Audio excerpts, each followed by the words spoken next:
In my last video, I gave you the brutal, unvarnished truth about the 9 types of foreigners who will absolutely fail to adapt to the Philippines. The response was massive, but it left many of you asking a critical question. If I still want to move there because of the warmth of the people, the culture, and the lower cost of living, how do I actually make it work? Today, we are talking solutions that are just real, actionable workarounds for every single hurdle I presented. From conquering tropical heat to navigating our natural disaster zones with actual geographical data, this is your blueprint for survival. If you are serious about making the Philippines your home, let's get straight into the facts. First up, the intense tropical heat. If you choose to live in a major city center, your primary line of defense is technology. You will need to invest in inverter air conditioning units. Yes, inverter ACs carry a higher upfront cost here, but they drastically cut power consumption. This will allow you to run your climate control 24/7 to maintain a livable environment without facing a catastrophic monthly electricity bill. However, if you want a natural solution, look to the topography. Move to the uplands or mountain barangays where the elevation drops the temperature significantly, especially at night, often rendering AC completely unnecessary. Let me give you a real-life example from my own permanent residence. I live in the southernmost tip of Cebu, and it always shocks me to look up at our mountains and see these massive multi-million peso houses. Many of them belong to successful Filipino seafarers who have invested their high earnings into mountain land, and Filipinas who've married foreigners. If you choose the mountains, you will need to have your own private vehicle or motorcycle. Yes, you can ride the habal-habal or local motorcycle taxis, but independent mobility is key. Fortunately, municipalities like ours, our infrastructure has advanced. Almost all of our mountain barangays have fully paved, well-constructed roads. Honestly, sometimes they are in better condition than the main national highway, complete with solar-powered streetlights. It's peaceful enough there that I enjoy jogging up there because there's barely any traffic. But I have to keep it realistic. Because of localized corruption, infrastructure quality varies wildly across different provinces and even municipalities. Do your thorough on-the-ground research before buying or leasing. Do not just assume every mountain road is perfectly paved. You cannot just move here immediately. You have to find a specific place that fits your lifestyle, health needs, and budget. How do you escape the hyper-collectivist culture, nosy neighbors, and the inevitable chismes or gossip? The most effective urban solution is to live in high-end subdivisions or modern mid to high-rise condominiums. The demographics in these areas consist primarily of corporate executives, business owners, high-ranking professionals who are too busy managing their own lives to care about yours. Furthermore, these developments strictly ban sari-sari stores within their premises. Without the sari-sari store, there is no physical hub for the local marites, our colloquial term for neighborhood gossips, to gather. Whenever I check into modern condos here in the city to spend time with my family or sleep over with friends, I notice an absolute culture of anonymity. People mind their own business, largely because many of these units function as short-term rentals or Airbnbs, and long-term residents are working the standard 8 to 9 hour corporate shifts. They come home to rest and not to talk, obviously. Now, if you choose a rural area or province where everyone naturally knows everyone, the dynamics shift. Neighbors will gather at a local store or crowd together waiting for their weekly loan collectors, and your life will be a topic of conversation. Your only structural workaround here to maintain your privacy is physical boundary control. When you build or rent a house, ensure it has a proper solid perimeter fence. It provides a visual and psychological barrier that lets you feel isolated and secure from the public eye. Third, the culture of waiting, administrative delays, and broken government bureaucracy. Let's be completely honest. You cannot fix the system or the delays. We as locals have been dealing with Filipino time and broken or inefficient government agencies for generations. Many encoding and administrative processes are screwed up, so complaining won't change anything. You must change your strategy. For daily tasks like grocery shopping, the trick is avoiding peak hours entirely. If you hit major city supermarkets in weekend afternoons, you will face agonizingly long queues. Personally, I always do my shopping at Super Metro in Cologne because it is highly familiar to me and I know where every item is located. I am naturally a bit shy personally and I prefer not to constantly ask store merchandisers for help. So navigating a familiar layout saves me a lot of time. And I always do my grocery shopping at 1 p.m. because I consider it as a dead zone where long lines are virtually non existent. If you choose ultra affordable local supermarkets here in Cebu City like the Colonnade, accept that it is perpetually crowded. Interestingly, I rarely see a lot of foreigners shopping in the downtown of Cebu. In Cebu City, most expats gravitate toward the Lander, the other supermarkets, and the stores inside IT parks because these establishments cater to foreign palates as they offer dedicated international aisles stocked with products from the US, Europe, Korea, and Japan. Alternatively, bypass the physical store entirely. Major chains like the Metro stores now offer robust online shopping platforms where you can place an order and have it delivered right to your doorstep. You actually lose the ability to hand pick items, but you also completely eliminate traffic and checkout lines. However, you have to bear in mind that if you choose to be in a rural area or in provinces, there might not be available delivery services. If you want the highest absolute savings and freshest produce straight from the mountain farmers, you have to brave the public wet markets here. Like in Cebu, we have Carbon Public Market. The operational window here is precise. Go in the very early morning when everything's fresh and everyone is buying, or late in the afternoon. In contrast, provincial markets like the ones in my hometown operate 7 days a week.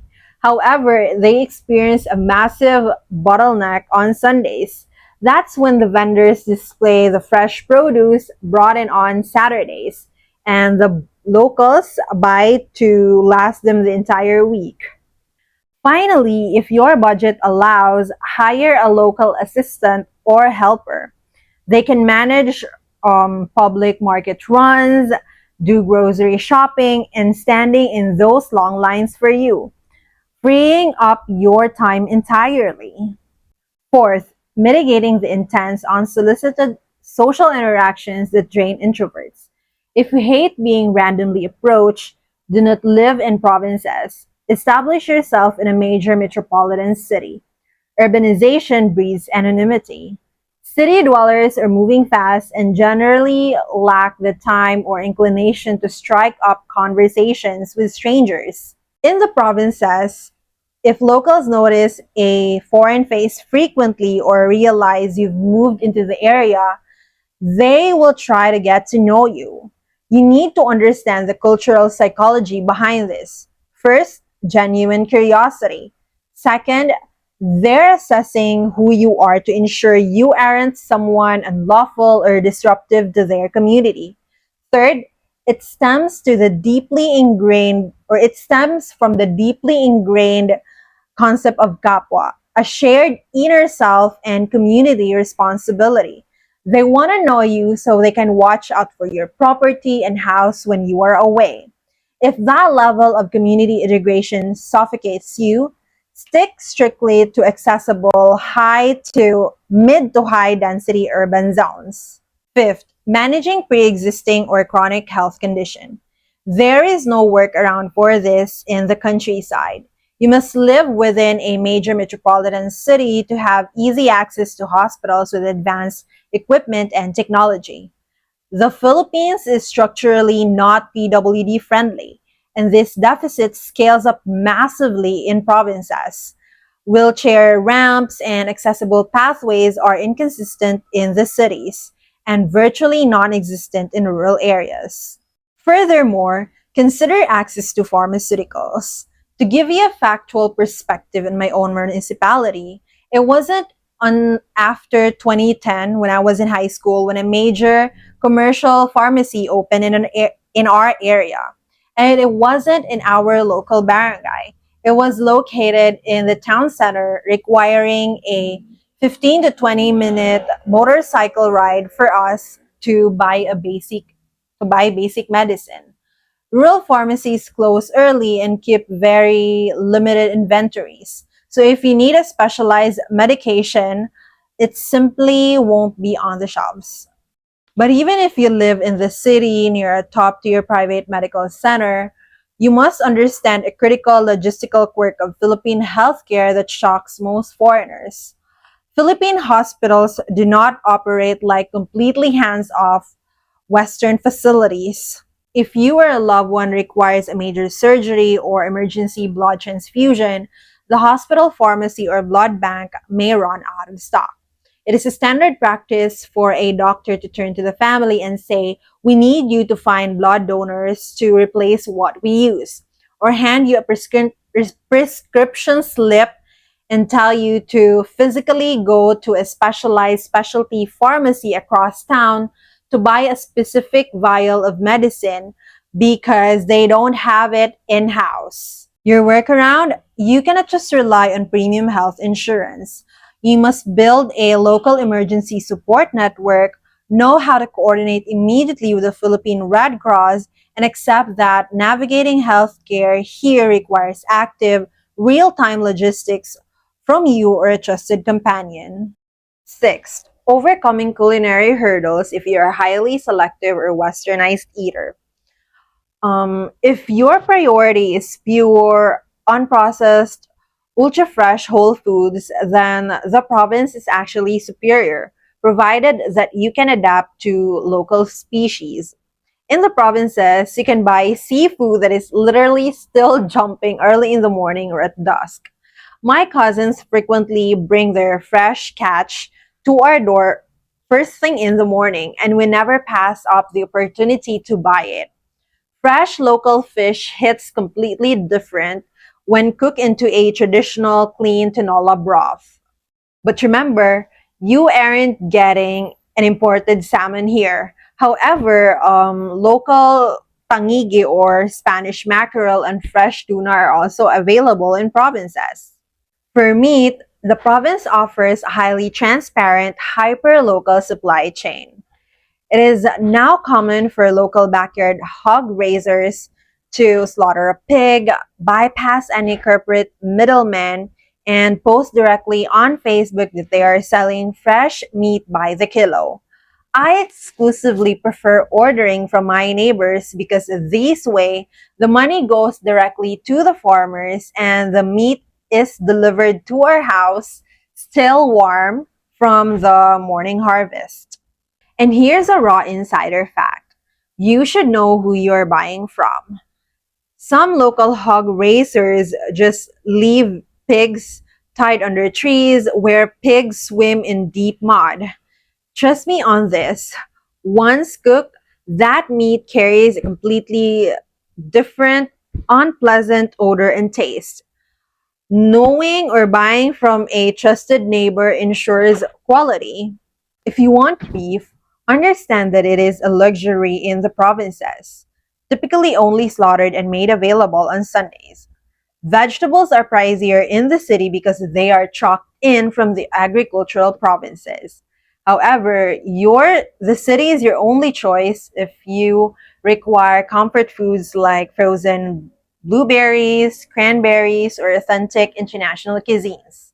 While the city centers boast diverse restaurants from Japanese, Korean, and Thai, be prepared that many adjust their flavor profiles for the local market and won't taste 100% authentic. International restaurants are non-existent in the provinces unless you live directly in a highly commercialized tourist pocket. Seventh, securing stable internet, utilities, and financial cash flow.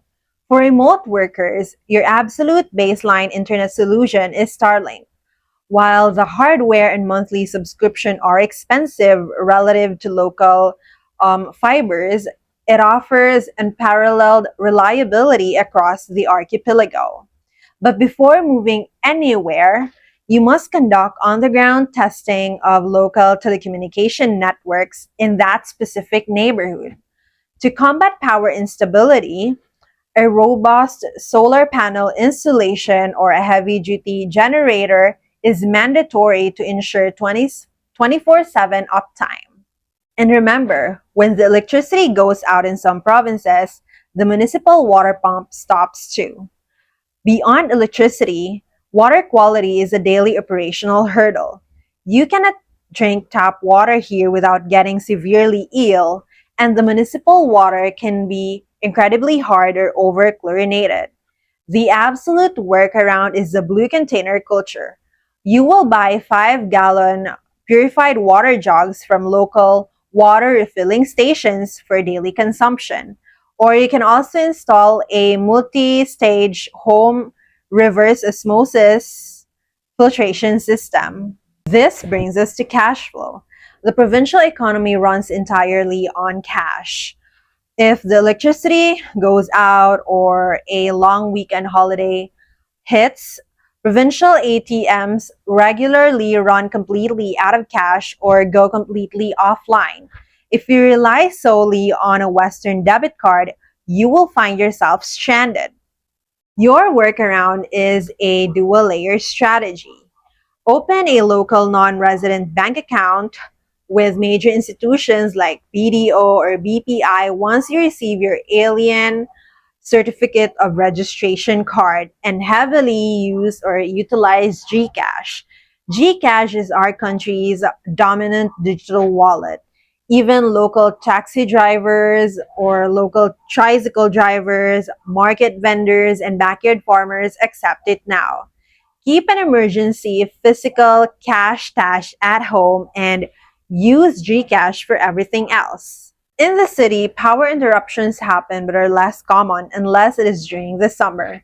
In the provinces, however, scheduled power interruptions are a regular part of life, routinely cutting power on Saturdays for grid maintenance from 7 a.m. to 5 p.m.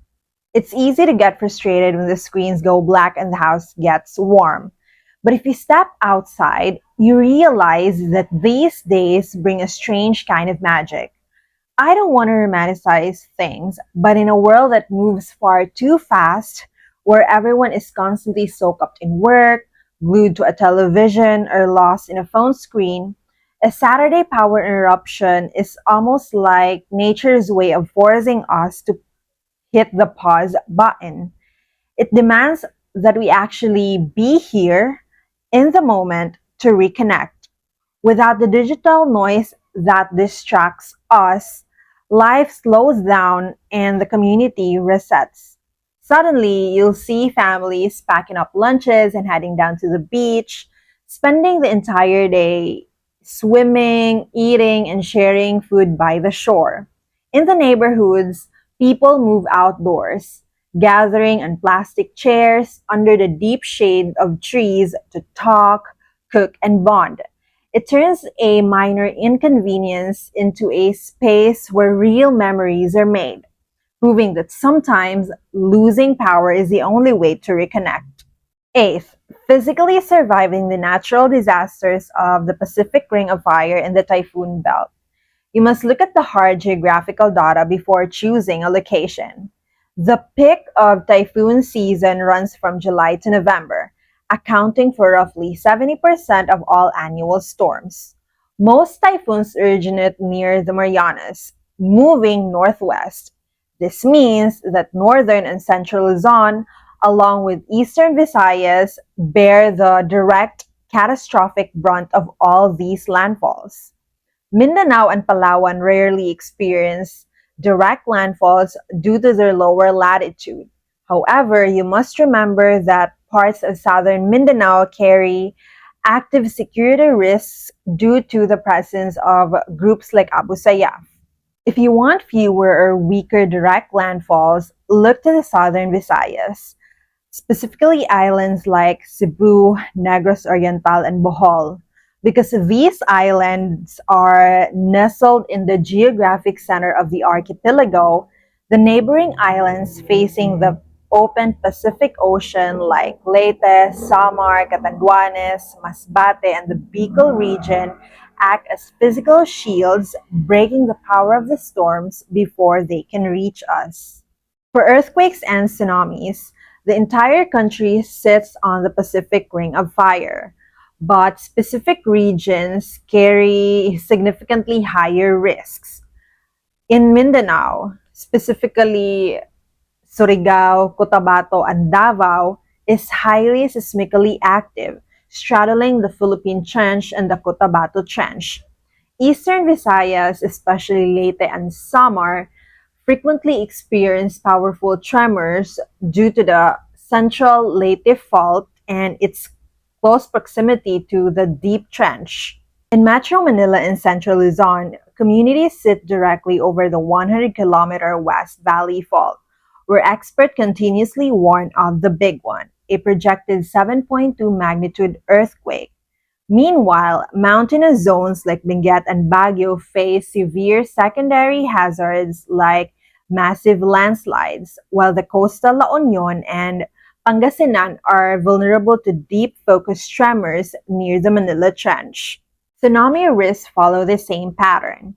The eastern seaboard facing the Pacific Ocean, including Surigao, Davao Oriental, Eastern Samar, and Leyte, is at a higher risk from local trench activity and distant tsunamis from across the Pacific. Conversely, the western Luzon coastlines, including Manila Bay, Pangasinan, Zambales, Bataan, Cavite, and Batangas, face high susceptibility from the Manila Trench. In the deep south, the Moro Gulf in the Celebes Sea remains a critical risk zone, having historically produced the country's deadliest tsunami. Now let's address the massive financial trap of land ownership. If you want to build a life here but are smart enough not to risk your life savings on a land you cannot legally own under Article 12 of our Constitution, here is your workaround. Buy a high-end condo or secure a strict long-term lease on a house and lot. Do not fall into the emotional trap of financing a massive plot of land and a custom villa registered entirely in the name of a local spouse or a partner. If the relationship sours, you have absolutely zero legal ownership protection under the Philippine law, and you will lose your investment. Choosing a condo or a long-term lease allows you to enjoy the country and protect your capital, ensuring you haven't invested a big chunk of money into a property that can never be legally yours. Now, while today's video was all about the practical realities, risks, and workarounds of living here, there is a reason why so many people choose to call this beautiful country home. If you want to see the other side of the coin, I highly recommend watching this video right here, where I break down all of the things that I absolutely love about living here in the Philippines as a Filipina. It will give you a real taste of the warmth, the community, and the lifestyle that make these challenges completely worth it. But before we end this video today, let me leave you with one final unvarnished truth for the chronic complainers. There is no workaround, no solution, and no life hack for an entitled personality. If you come to the Philippines expecting that the entire nation and its people to alter their culture, laws, and social norms to accommodate your Western expectations, just don't come here. We don't want entitled foreigners who anticipate that the country and us Filipinos would adjust to someone who isn't Filipino. The Philippines is a beautiful, rewarding home, but only for those who approach it with humility, patience, and genuine respect. Now, I want to hear from you. Expats and future movers, which of these solutions is going to your survival print? Drop your thoughts in the comments below. My name is Art, and I'll see you in the next video. Bye, guys.